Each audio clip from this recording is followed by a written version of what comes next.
नमस्कार, मैं हूं आशीष चित्रांशी और आप देख रहे हैं द न्यूज लॉन्च। क्या अजय राय के बेटे के चक्कर में उत्तर प्रदेश में राहुल और अखिलेश की दोस्ती टूट जाएगी?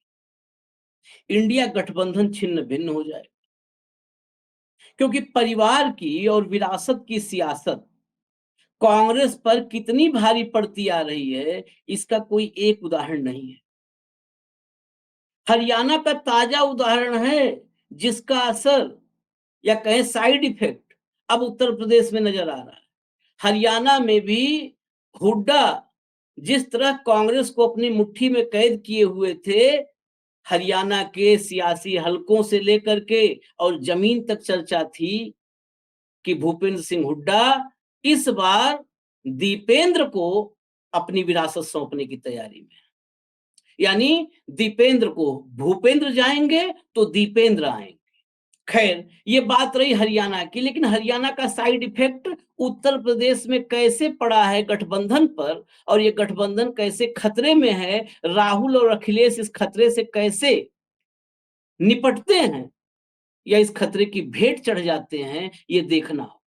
बात अजय राय के बेटे की हमने शुरू की थी कि अजय राय के बेटे की वजह से ये गठबंधन और दोस्ती खतरे में है।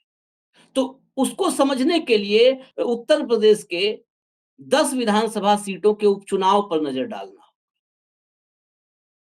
ये 10 सीटें, जिनमें 9 ऐसी सीटें हैं जहां विधायक सांसद बन गया यानी लोकसभा पहुंच गया, उस वजह से खाली हुई हैं। एक सीट जो कानपुर की सीसामऊ सीट है, यहां से इरफान सोलंकी जो विधायक थे, उनको सजा हो गई और सजा होने की वजह से खाली है।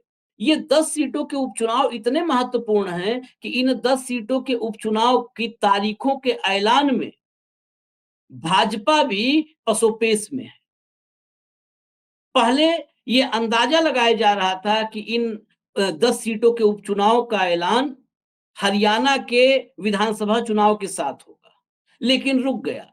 इन विधानसभा सीटों पर उपचुनाव शाह वर्सेज योगी का जो उत्तर प्रदेश में जो लगातार जिसकी चर्चाएं रहती हैं, जिस जंग की बात होती है, उस जंग के विजेता का भी निर्धारण तय करने वाली मानी जा रही है ये 10 सीटों के उपचुनाव जो होंगे और इनके नतीजे। इन 10 सीटों के उपचुनाव के नतीजे योगी आदित्यनाथ के भविष्य पर भी एक वर्डिक्ट देने वाले हो सकते हैं। लेकिन योगी आदित्यनाथ का भविष्य क्या होगा, शाह का भविष्य क्या होगा, भाजपा का भविष्य क्या होगा, इसको अभी किनारे कर दीजिए। अभी बड़ा सवाल है कि इंडिया अलायंस का भविष्य क्या होगा। उत्तर प्रदेश में कांग्रेस और समाजवादी पार्टी के गठबंधन का क्या भविष्य होगा। जिस तरह कांग्रेस विधानसभा उपचुनावों में सीटों की दावेदारी और उस दावेदारी को लेकर के तैयारी कर रही थी, उस तैयारी पर एक बड़ी चोट की है अखिलेश यादव। आपको इलाहाबाद यानी प्रयागराज की एक तस्वीर याद होगी, हमने चर्चा भी की थी। फूलपुर में उपचुनाव लड़ने की दावेदारी को लेकर के वहां पर बैठक और सम्मेलन कांग्रेस करना शुरू की थी, और उस कार्यकर्ताओं के सम्मेलन में कैसे जूतम पैजार हुआ था अजय राय और अविनाश पांडे के सामने। यूपी प्रभारी अविनाश पांडे और प्रदेश अध्यक्ष अजय राय दोनों के सामने कैसे जूतम पैजार हुआ था और जूते चले थे एक दूसरे पर, हाथापाई, जो जिसको जैसे पाया वैसे मारा। खैर, उसको कहा गया कि कार्यकर्ताओं में उत्साह है चुनाव को लेकर के। अगर उत्साह ऐसा होता है तो मैं उत्साह ही मान लेता हूं। 5 सीटों पर दावेदारी थी। अब इसका बेटे से कनेक्शन भी हम बता रहे हैं। 5 सीटों पर 10 में 5 पर कांग्रेस की दावेदारी थी। कांग्रेस की दावेदारी का अंत कितना बुरा होता है वो भी हम बताएंगे। ये 5 जो सीटें थी जिन पर दावेदारी थी, वो थी फूलपुर, मझवा, खैर, मीरापुर और गाजियाबाद। यहां फूलपुर और मझवा में बड़े जोर शोर से तैयारी भी चल रही थी, लेकिन 10 में 6 पर अखिलेश यादव ने अपने प्रत्याशियों का ऐलान कर दिया। प्रत्याशियों के नाम एक बार सुन लीजिए और फिर हम आते हैं बेटे वाले मसले पर, और बेटे पर, कांग्रेस की हिस्सेदारी पर और उसके दर्दनाक अंत पर। जो 6 सीटें जहां प्रत्याशियों का समाजवादी पार्टी ने ऐलान किया, उसमें करहल है, करहल से तेज प्रताप यादव को मैदान में उतारा है। तेज प्रताप यादव परिवार से हैं और लालू यादव के दामाद हैं, उनको उतारा है। लोकसभा चुनाव में मैनपुरी से उतारने की बात थी, सांसद भी रहे हुए हैं ये, लेकिन वहां पर डिम्पल यादव गई तो इनको अब करहल से जो परिवार की सीट खाली हुई तो परिवार से ही उतारा गया है। सीसामऊ से नसीम सोलंकी को उतारा गया है। इरफान सोलंकी जिनको सजा हो गई, उनकी पत्नी, ये सीट इनकी पारिवारिक सीट रही है, नसीम सोलंकी को उतारा गया है।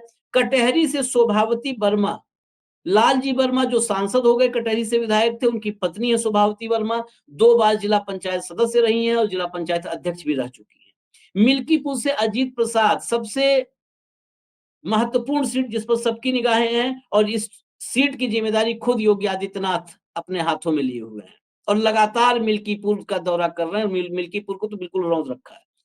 यहाँ से अजीत प्रसाद को उतारा है। अवधेश प्रसाद जो सांसद हो गए, मिल्कीपुर से विधायक थे, उनके बेटे हैं। और फूलपुर से, ये अब तक पांचों सीटें ये पत्नी, बेटे, बेटी, इसी उसमें गया है। फूलपुर से मुस्तफा सिद्दीकी को उतारा है। ये प्रतापपुर विधानसभा से एमएलए रह चुके हैं और 2022 में फूलपुर से इनको टिकट दिया था सपा ने, और बड़े मामूली अंतर से 3000 से भी कम का मार्जिन था जिससे हारे थे मुस्तफा सिद्दीकी। खैर, इनका ये किसी के बेटे, दामाद जैसा कोई कनेक्शन नहीं है, कार्यकर्ता हैं और विधायक रहे हुए हैं, इनको फूलपुर से उतारा है। अब वो मझवा सीट की बात कर लें। इस मझवा सीट की आगे बेटे वाले मामले में इसी का कनेक्शन जुड़ेगा। मझवा से ज्योति बिंद, डॉक्टर ज्योति बिंद, ये डॉक्टर है, मुंबई में रहती हैं। इनके नाम से पता चला है कि मिर्जापुर में अस्पताल भी है। ज्योति बिंद को उतारा गया है, लेकिन ज्योति बिंद की यही पहचान नहीं है। ज्योति बिंद रमेश बिंद की पुत्री है। रमेश बिंद भाजपा से सांसद थे, टिकट नहीं मिला उनको जब, तो वो जो है समाजवादी पार्टी में गए और 2024 में अनुप्रिया पटेल के सामने समाजवादी पार्टी ने रमेश बिंद को मैदान में उतारा था।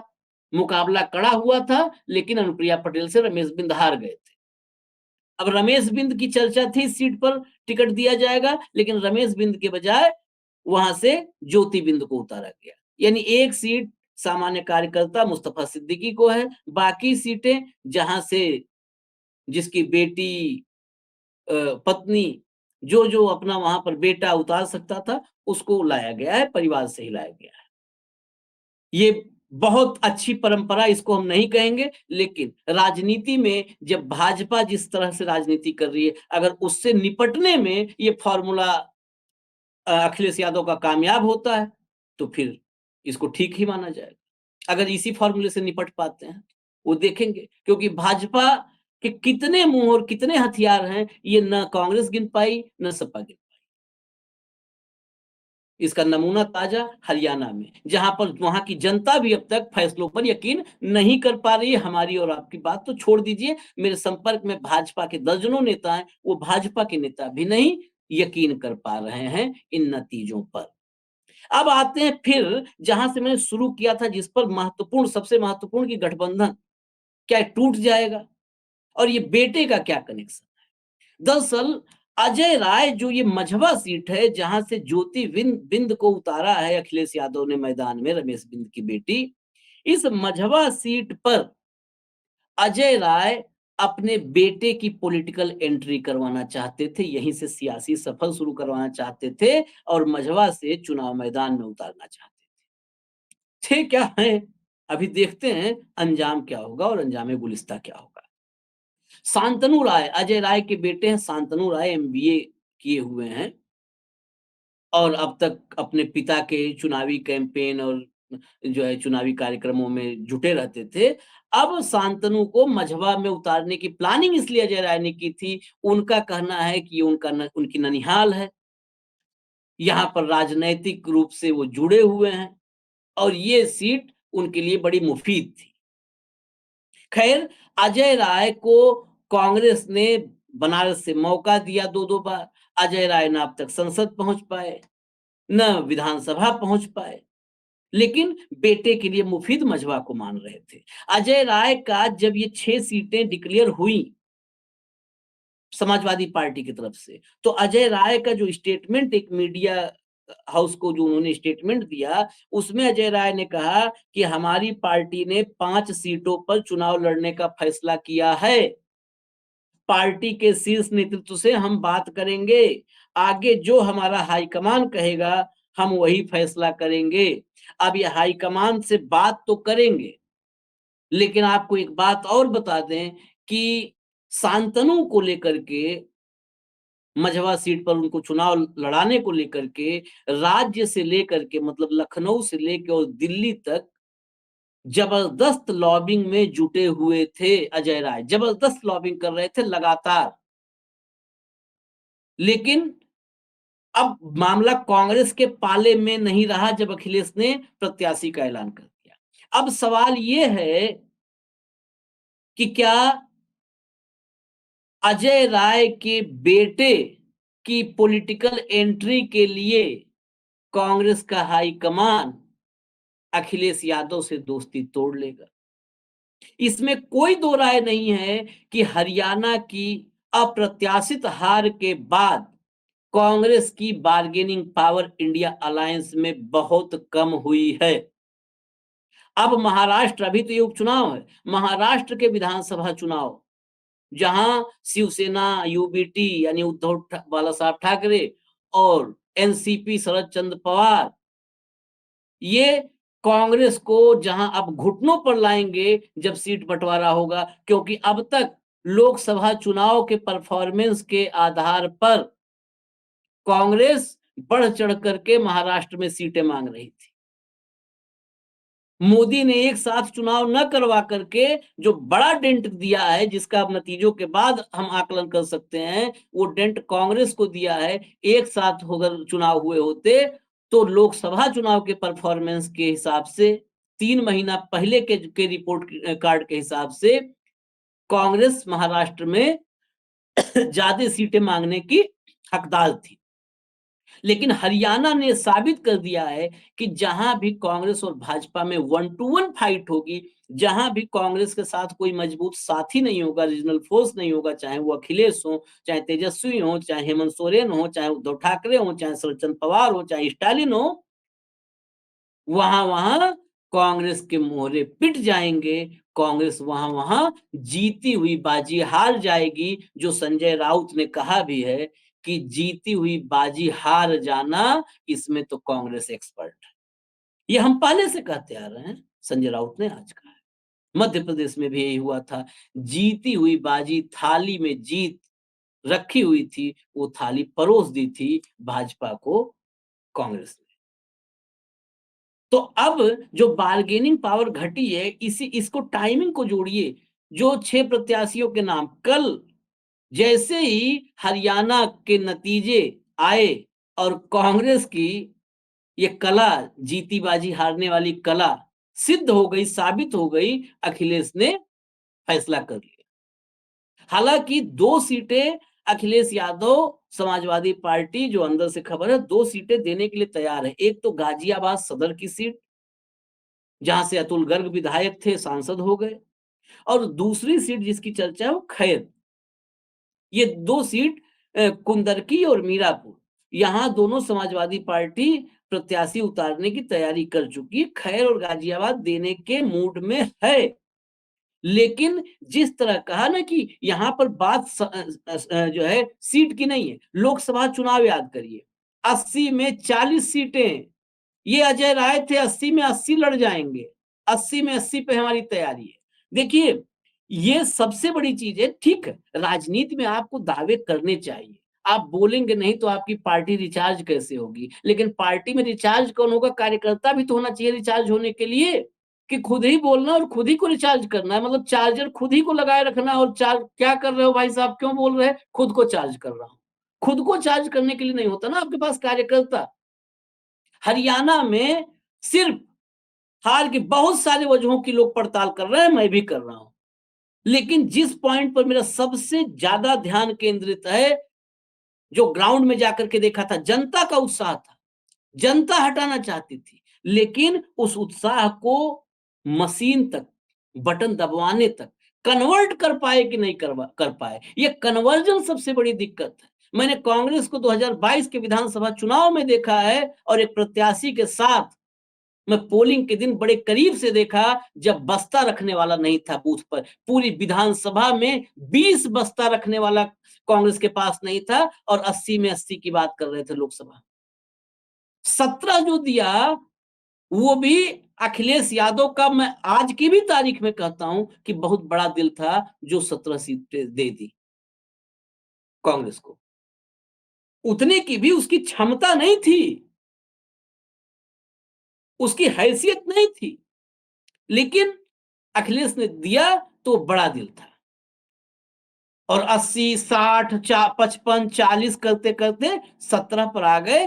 वो ऐन वक्त पर राहुल और अखिलेश की अंडरस्टैंडिंग और प्रियंका की भूमिका थी कि गठबंधन हो पाए, नहीं तो ये प्रदेश के छत्रप जो बेटे को लॉन्च करने वाले हैं उस गठबंधन को भी स्वाहा कर दिए थे, माचिस जला चुके थे, बस वो लगाना बचा था, तेल डाल चुके थे।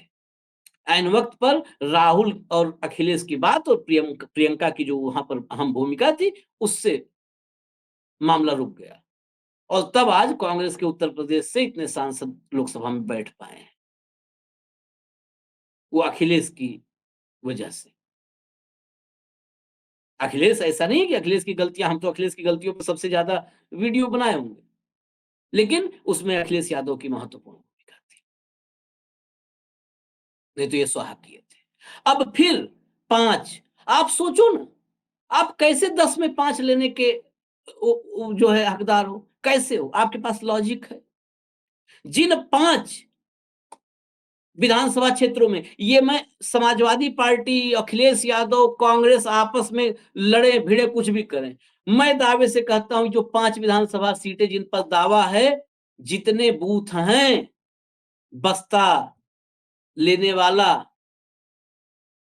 खड़ा कर दें।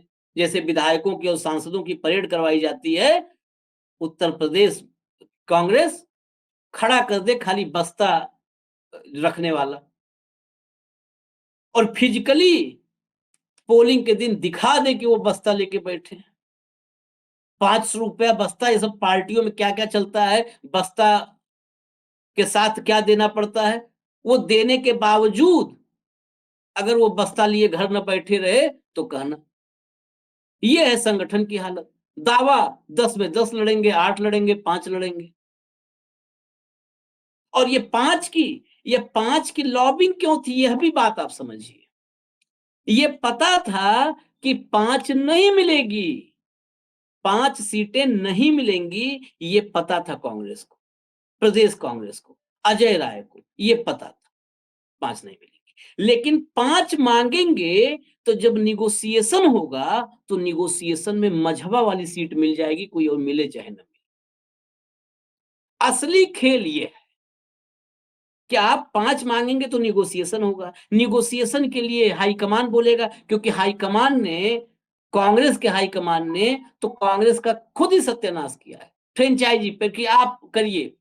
लोकसभा चुनाव में, फिर मैं याद दिलाऊंगा लोकसभा चुनाव का, लोकसभा चुनाव में कौन लोग थे उस कमेटी में जो सीटों के बंटवारे पे 3 राउंड, 4 राउंड, 5 राउंड बैठे, और हर बार मामला उलझता गया और यहां तक की स्थिति आ गई कि कांग्रेस और समाजवादी पार्टी आमने सामने टकराने की कंडीशन में खड़े हो गए। कौन लोग थे जी?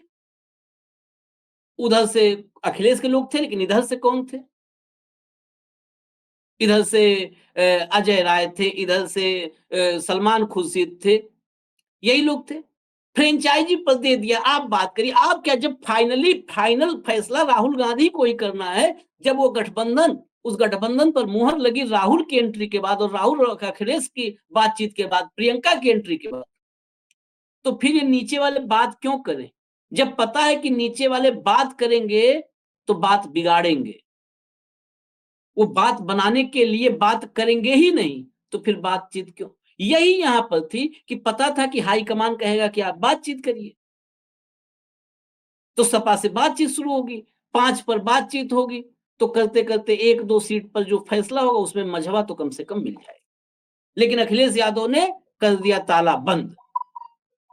अब देखना होगा कि फ्रेंचाइजी बांटने वाले हाईकमान को आला कमान को ये समझ में आता है कि नहीं कि फ्रेंचाइजियों पर लगाई जाए ताले लगा दिए जाएँ अब और सीधे-सीधे अपने पार्टनर्स से, अपने साथियों से, दोस्तों से बातचीत की जाए। अब बातचीत होगी तो दोस्ती कायम रहेगी और नहीं तो ये नीचे वाले 5 सीटों पर हम लड़ना चाहते हैं, ये कहेंगे और बेटों की पॉलिटिकल एंट्री का के लिए ज़मीन और धरातल तैयार करने की कोशिश करेंगे, तो सारी दोस्ती जाएगी टूट और मोदी जी का राज चलता रहेगा अटूट। इजाज़त दीजिए मुझे और देखते रहिए न्यूज़ लॉन्चर, साथ में नज़र बनाए रखिए कि बेटे के चक्कर में दोस्ती टूटती है या कायम रहती है। नमस्कार।